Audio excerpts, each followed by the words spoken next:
بهذا آبائنا الأولين إن هو إلا رجل جنة فتربصوا به حتى حين قال رب انصرني بما كذبون فأوحينا إليه أن اصنع الفلك بأعيننا ووحينا فإذا جاء أمرنا وفارت النور فاسلك فيها من كل زوجين اثنين وأهلك إلا من سبق عليه القول منهم ولا تخاطبني في الذين ظلموا إنهم مغرقون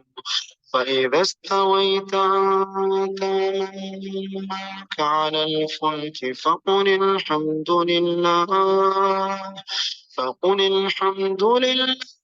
الذي نجانا من القوم الظالمين وقل رب أنزلني منزلا مباركا وأنت خير المنزلين إن في ذلك لآية إن كنا لمبتلين ثم أنشأنا من بعدهم قرنا آخرين فأرسلنا فيهم رسولا منهم أن اعبدوا الله ما لكم من إله غيره أفلا تتقون وقال الملأ من قومه الذين كفروا وكذبوا بلقاء الآخرة وأترفناهم في الحياة الدنيا ما هذا إلا بشر مثلكم يأكل مما تأكلون منه ويشرب مما تشربون ولئن أطعتم بشرا مثلكم إنكم إذا لخاسرون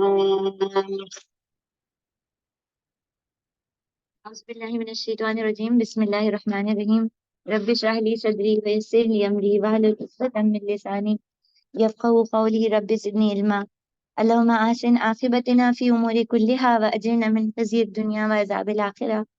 اللہ تعالیٰ ہمارے لیے دنیا اور آخرت کے تمام کاموں کا انجام بخیر فرمائے اور ہمیں دنیا اور آخرت کی رسوائی سے اپنی پناہ میں رکھیں، آمین ثم آمین۔ آج ہمارے 18ویں پارے کا آغاز ہوتا ہے اور اس میں سے ہم اسی طرح کچھ اپنے کرنے کے کام نکالیں گے انشاءاللہ تعالیٰ۔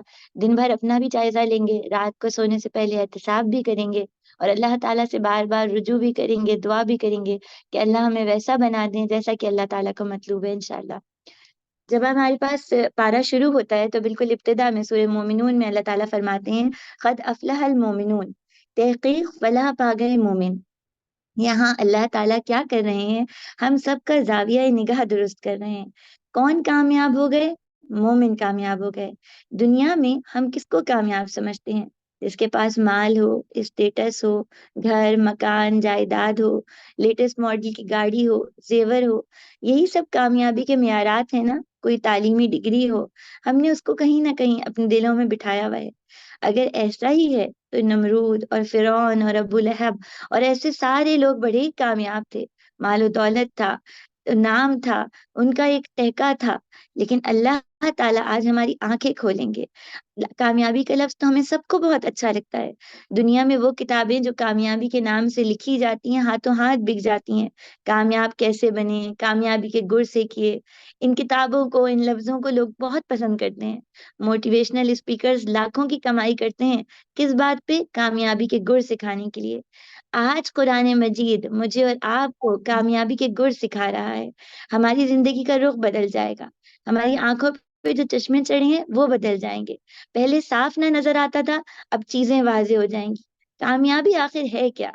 اگر کامیابی یہی ہوتی کہ مال و اسباب جمع کرنا، تو دنیا کے وہ ممالک جہاں پہ ساری سہولیات ہیں، زندگی میں امن ہے، چین ہے، راحت ہی راحت ہے، وہاں ڈپریشن اتنا بڑھتا کیوں جا رہا ہے؟ وہاں اینٹی ڈپریسنٹ اتنی زیادہ استعمال کیوں کی جاتی ہیں؟ زندگی سے بیزاری کیوں ہے؟ نت نئے عجیب و غریب کاموں میں کیوں مبتلا ہے انسان؟ جب سب کچھ مل گیا تو پھر غم کیا ہے؟ جب انسان عارضی دنیا کی ان چیزوں کو کامیابی بناتا ہے نا، تو کامیابی، وہ عارضی کامیابی مل جائے، دل لیکن خالی ہو جاتا ہے، حل من مزید کی دوڑ لگی رہتی ہے، اور جب سب کچھ مل جاتا ہے تو پھر زندگی میں سناٹا آ جاتا ہے۔ آئیے اپنے رب کی طرف رجوع کریں، اللہ ہمیں کیا بتا رہے ہیں، کامیابی آخر ہے کیا؟ اللہ تعالیٰ کہہ رہے ہیں کہ جنت الفردوس کا وارث بننا کامیابی ہے۔ جنت الفردوس کیسی ہے؟ نبی کریم صلی اللہ علیہ وآلہ وسلم نے فرمایا، بتایا کہ اللہ تعالیٰ کہتے ہیں کہ میں نے اپنے نیک بندوں کے لیے ایسی چیز تیار کی ہے کہ جس کو نہ کسی آنکھ نے دیکھا، نہ اس کی خوبیوں کا خیال نہ کسی کان نے سنا، نہ کسی انسان کے دل پہ اس کا خیال گزرا۔ اس کی دیواریں سونے اور چاندی کی اینٹوں کی بنی ہیں، مشک کے گارے سے بنی ہیں، اس کی زمین موتی اور یاقوت سے بنی ہے۔ سورہ رحمان میں اللہ تعالیٰ نے مزید بتایا نا، قرآن مجید میں تو جگہ جگہ اللہ تعالیٰ جنت الفردوس کا تذکرہ کرتے ہیں، جنتوں کا نقشہ ہمارے سامنے باندھتے ہیں۔ کیسے سورہ رحمان میں کہتے ہیں، تکیے لگائے ہوئے سبز منقش بچھونے اور چاندنیوں پر آرام سے بیٹھے ہیں۔ کیوں بیٹھے ہیں؟ کیونکہ دنیا میں انہوں نے اپنے رب کی رضا کے مطابق زندگی گزاری ہے۔ اب آگے ان آیات میں اللہ تعالیٰ وہ صفات بتائیں گے جن کو ہمیں روز چیک کرنا ہے، اپنے اندر بھی، اپنے گھر والوں کے اندر بھی۔ اکیلے جنت میں جا کے کیا مزہ آئے گا؟ ہمیں سب کو ساتھ لے کے انشاءاللہ تعالیٰ جانا ہے۔ اور دوسری بات دیکھیے، اللہ تعالیٰ میرا اور آپ کا جو تصور مومن ہے نا، اس کو بھی درست کر رہے ہیں۔ ہمارا معاملہ کیا ہوتا ہے، ہر شے اپنے مطابق بنا لیتے ہیں، اپنے اسٹینڈرڈز ہوتے ہیں۔ ہم سب نے تصور مومن کو اپنی پسند کے قالب میں ڈھال لیا ہے۔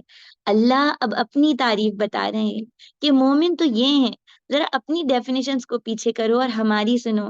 آئیے ہم سنیں اللہ کیا کہہ رہے ہیں، مومن کون ہے؟ مومن تو وہ ہیں، اللہ تعالیٰ کیا بتاتے ہیں کہ مومن کیسے ہیں، اور جب ان صفات کو ہم سنتے ہیں نا، لگتا ہے ایسا بھلا کیسے ممکن ہے؟ لیکن اللہ تعالیٰ نے ہمارے لیے صحابہ اور صحابیات کی پوری سیرت رکھی ہے، تاکہ جب ہمیں یقین نہ آئے اور ہمیں لگے ایسے ہم بن ہی نہیں سکتے، تو ان کو پڑھیں، ان سے سیکھیں اور ان کو فالو کریں، ان سے محبت کریں۔ اللہ تعالیٰ پہلی چیز کیا رکھتے ہیں، ہم فی صلاتہم خاشعون، مومن تو وہ ہیں، کامیاب تو وہ ہیں جو خشوع اور خضوع اختیار کرتے ہیں۔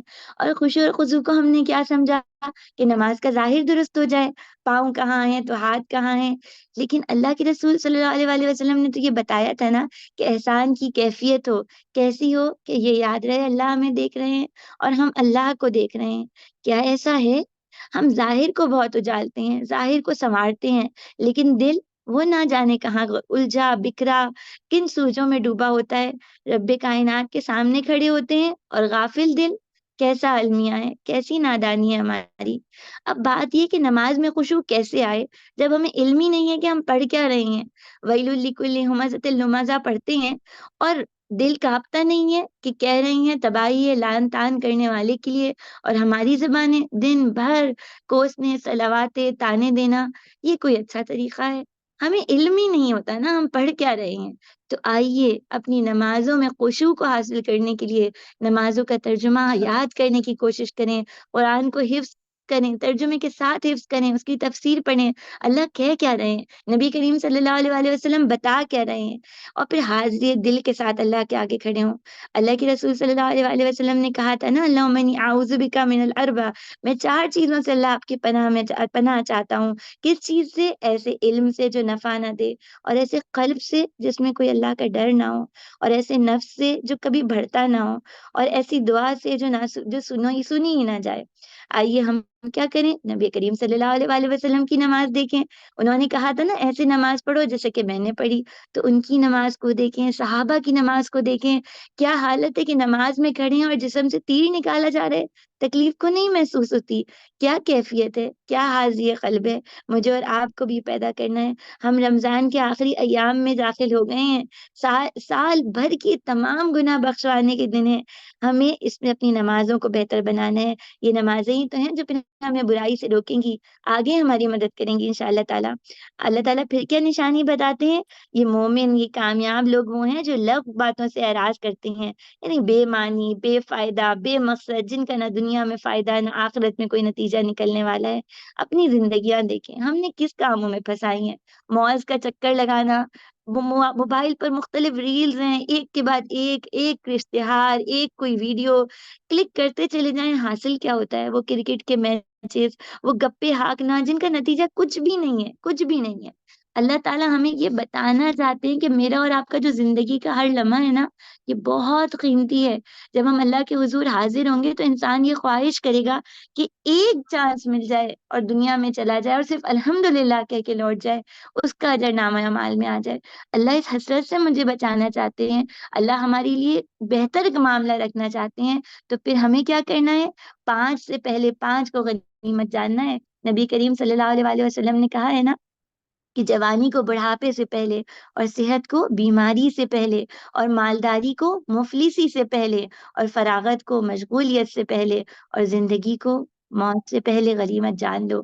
کیا کرنا ہے؟ کچھ مثبت کر جانا ہے.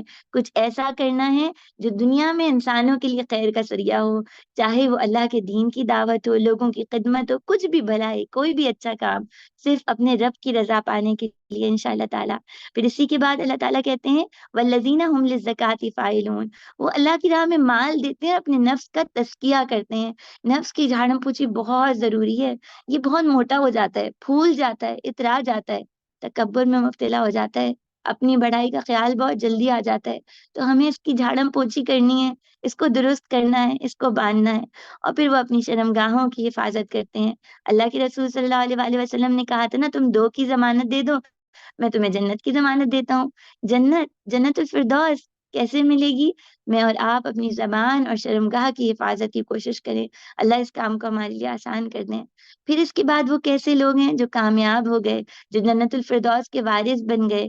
وہ اپنی امانتوں کی اور عہد و عہد کی حفاظت کرتے ہیں. امانتیں چاہے وہ اعضاء ہوں، وہ تمام نعمتیں ہوں، رائے ہوں، ذمہ داریاں ہوں، اختیارات ہوں، ان سب کا سوال ہوگا مجھ سے اور آپ سے. تو پھر مجھے اور آپ کو بہت کانشیس ہونا ہے کہ جب اللہ کے حضور حاضر ہوں گے تو پھر کوئی بہانہ نہیں کر سکیں گے. جو کچھ بہانے وہ یہی رہ جائیں گے. تو آج اپنی اصلاح کر لیں، اور وہ سارے عہد اور وعدے جو چاہے رب سے کیے، چاہے رشتہ نکاح میں بن کے کیے، چاہے کسی لیول پر کیے، ان کا بھی سوال ہوگا. اللہ کے رسول صلی اللہ علیہ وآلہ وسلم نے منافق کی نشانیاں بتائی تھی نا ہمیں، آپ سب کو یاد ہیں، ہم سب کو یاد ہیں. بس اپنے دل کا جائزہ لیں، کہیں ہم میں تو نہیں بات کرے تو جھوٹ بولے، وعدہ کرے تو وعدہ خلافی کرے، اور امانت میں خیانت کر ڈالے. اس کے بعد آیت نمبر 61 میں اللہ تعالیٰ کچھ لوگوں کا تذکرہ کرتے ہیں. بڑے ہی پیارے لوگ ہیں. یسارعون فی الخیرات، وہ کیا کرتے ہیں؟ نیکیوں میں جلدی جلدی کرتے ہیں. یہ کیوں کرتے ہیں؟ ہم سے تو اکثر ایسا ہوتا ہے، دل چاہتا ہے لیکن نیکی نہیں کر پاتے. آخر ان میں ایسی کیا بات ہے کہ نیکی کا چانس ملتا ہے اور فوراً اویل کر لیتے ہیں، چھوڑتے نہیں ہیں؟ ایسی کیا بات ہے؟ اللہ تعالیٰ ان کی کچھ خوبیاں بتاتے ہیں. نمبر 1، یہ اپنے رب سے ڈرنے والے ہیں. نمبر 2، یہ اللہ کی آیات پر پکا یقین رکھنے والے ہیں. نمبر 3، شرک نہیں کرتے. اور نمبر 4، غور سے پڑھنا ہے ہمیں نمبر 4 کو. اللہ کہتے ہیں جب یہ اللہ کے راستے میں دیتے ہیں تو ڈرتے ہیں کہ نہ جانے اللہ قبول کریں گے نہیں کریں گے. یہ کب ہوتا ہے؟ جب انسان اپنے آپ کو بہت کم سمجھتا ہے نا، اور اپنے گناہوں کو بہت بڑا دیکھتا ہے، تو اسے اپنا ہر کام چھوٹا نظر آتا ہے. اللہ ہماری ہر چھوٹی چھوٹی سے چھوٹی چیز کو قبول کر دے اپنی رحمت سے. اللہ کے رسول صلی اللہ علیہ وآلہ وسلم نے فرمایا تھا نا کہ مومن اپنے گناہوں کو ایسا محسوس کرتا ہے جیسے کسی پہاڑ کے نیچے بیٹھا ہو، اور ڈرتا ہے کہ پہاڑ اس پر گر نہ جائے. اور بدکار وہ کیسا ہوتا ہے؟ اس کو اپنے گناہ مکھی کی طرح ہلکے لگتے ہیں، جیسے وہ ناک کے پاس سے گزری اور وہ اڑا دے. تو بس مجھے اور آپ کو نیکی کے جام میں مبتلا نہیں ہونا، اپنے آپ کو نیک نہیں سمجھنا. قرآن مجید میرے اور آپ کی قلب کی اصلاح کر رہا ہے. دل میں کیا جذبات ہیں، عاجزی ہے یا اطراحٹ ہے، کسی بھی کام میں، نیکی کے کسی کام میں دل کا جائزہ لینا ہے. سورہ نور شروع ہوتی ہے، ہم سیرت سے انشاءاللہ واقعہ نکال کے پڑھیں گے آج. اللہ تعالیٰ یہاں پہ کیا کہتے ہیں، آیت نمبر 19 کو دیکھیے، اللہ تعالیٰ کہتے ہیں ان الذین یحبون، وہ لوگ جو اس بات کو خواہش کرتے ہیں کہ مسلم معاشرے میں فحش پھیل جائے، اللہ کہتے ہیں ان کے لیے دنیا اور آخرت کا درد دینے والا عذاب ہے۔ فحش کیا ہے؟ ہر وہ گانا، قصے، کہانیاں، ڈرامے، ایسی ریلز، ویڈیوز۔ اللہ کا نظام کیا ہے؟ آپ دیکھیے قرآن مجید میں اللہ تعالیٰ بیت الخلاء کا بھی تذکرہ کرتے ہیں، تو کیسے کہتے ہیں؟ ڈھلانی جگہ سے وہ آ رہا ہے، بڑا ہی اس کے اندر حیا ہے، بہت ہی اس میں خوبصورتی ہے۔ مجھے اور آپ کو سکھانا چاہتے ہیں حیا ایمان ہے، حیا ایمان کا جز ہے، حیا زندگی ہے، حیات ہے نا، تو حیا کے کلچر کو ہمیں لے کے آنا ہے۔ آج ہمارا معاشرہ کیسا ہے؟ بے حیائی، فحاشی اور عریانی ہر لمحے سیکنڈوں میں نظر کے آگے آ جاتی ہے۔ اور پھر اس بات کا سوچیے، اللہ تعالیٰ کہہ رہے ہیں جو فحاشی پھیلائیں گے اللہ انہیں دنیا اور آخرت میں درد کا عذاب دیں گے، تو جو اس فحاشی کے آگے بند باندھیں گے، جو ان برے کاموں کو روکنے کی ابتدا کریں گے، کوشش کریں گے، کھڑے ہو جائیں گے، ان کا اجر کتنا ہوگا۔ اور اس کا آغاز کہاں سے ہوگا؟ اپنی ذات سے، اپنے گھر سے۔ اللہ ان کاموں کو ہمارے لیے آسان کر دیں۔ اس کے بعد اللہ تعالیٰ کیا کہتے ہیں 31 میں کہ مومن مردوں کو کہیے اپنی نگاہوں کو جھکا لیں اور شرمگاہوں کی حفاظت کریں، اور پھر مومن عورتوں کو بھی کہا جا رہا ہے کہ نگاہوں کو جھکا لو، شرمگاہوں کی حفاظت کریں، بناؤ سنگھار نہ دکھلاتی پڑیں۔ کس کو؟ نہ اس کو جس کو اللہ نے اجازت نہیں دی، سینوں پر اوڑھنیوں کو ڈال لیں اور پھر پاؤں زمین پہ مارتی نہ پھریں۔ یہ جو سارے احکامات ہیں نا، بعض لوگ کہتے ہیں اسلام بہت ریجڈ ہے، یہ ریجڈ نہیں ہے، یہ سختی نہیں ہے، یہ خاندان کی بقا، خاندان کی سلامتی، رشتوں کی محبتوں اور رشتوں کی عفت اور عصمت کو قائم کرنے کے لیے ضروری ہے۔ کوئی ہو تو سمجھنے والا۔ اس کے بعد اللہ تعالیٰ جو ہمارے سامنے بات رکھ رہے ہیں نا، سورہ فرقان کی آیت نمبر 1 دیکھیے، بلکہ 32 آیت نمبر، سورہ نور کی آیت نمبر 32 سے اللہ تعالیٰ کہتے ہیں نکاح کو عام کرو۔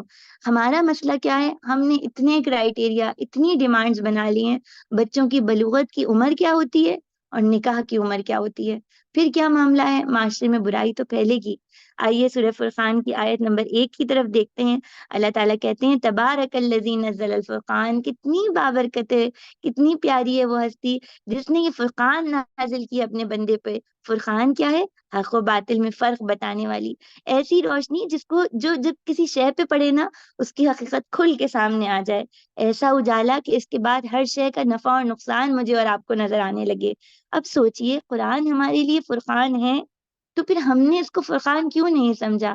اللہ نے تو ہر چیز واضح اور کلیئر بتا دی ہے، لیکن ہماری پوری زندگی کا نظام الٹا پڑا ہے۔ یہی سورہ نور کے متعلق ہی دیکھیے، مخلوط تعلیمی ادارے، ان چیزوں کو ہم برا سمجھتے ہیں۔ اللہ نے تو بالکل الگ الگ سسٹم سیپریٹ بنایا ہوا ہے، لیکن ہم کہتے ہیں اعتماد نہیں آتا، جبکہ بچے اور بچیاں ساتھ نہ پڑھیں، آپس میں گفتگو نہ کریں، وہی کھیل جو لڑکے کھیلیں گے وہی لڑکیاں کھیلیں گی، اسی نظام سے وہ دونوں گزریں گے، پھر زندگیاں مشکل کیوں نہیں بنیں گی؟ ہم نے دین کو صرف اور صرف جہاں نماز تک، نماز کی چادر اور مساجد تک محدود کر دیا، یہ سمجھے ہی نہیں کہ یہ تو فرقان تھا، یہ راہ ہدایت ہے، یہ روشنی ہے۔ اس کو تھامیں گے تو یہ تمام ازمز اور نظام اور تمام سسٹمز کے جو عیب ہیں یہ کھل کھل کے سامنے آ جائیں گے، اور ایک چیز بالکل وضاحت سے میری اور آپ کی آنکھوں کے سامنے آئے گی، وہ کیا ہے؟ کہ اسلام مکمل دین ہے، اس کو اپنانے میں ہمارے لیے خیر ہے کوئی اس کو اپنانے والا، اس سے محبت کرنے والا، اس کو اپنی زندگی میں شامل کرنے والا؟ اللہ اس دین اسلام کو ہماری زندگیوں میں پوری طرح اتار دیں، ہمارے لیے اس کام کو آسان کر دیں۔ انشاءاللہ کل اسی وقت ملاقات ہوگی۔ السلام علیکم ورحمۃ اللہ وبرکاتہ۔ سبحانک اللہم و بحمدک، نشہد ان لا الہ الا انت، نستغفرک و نتوب الیک۔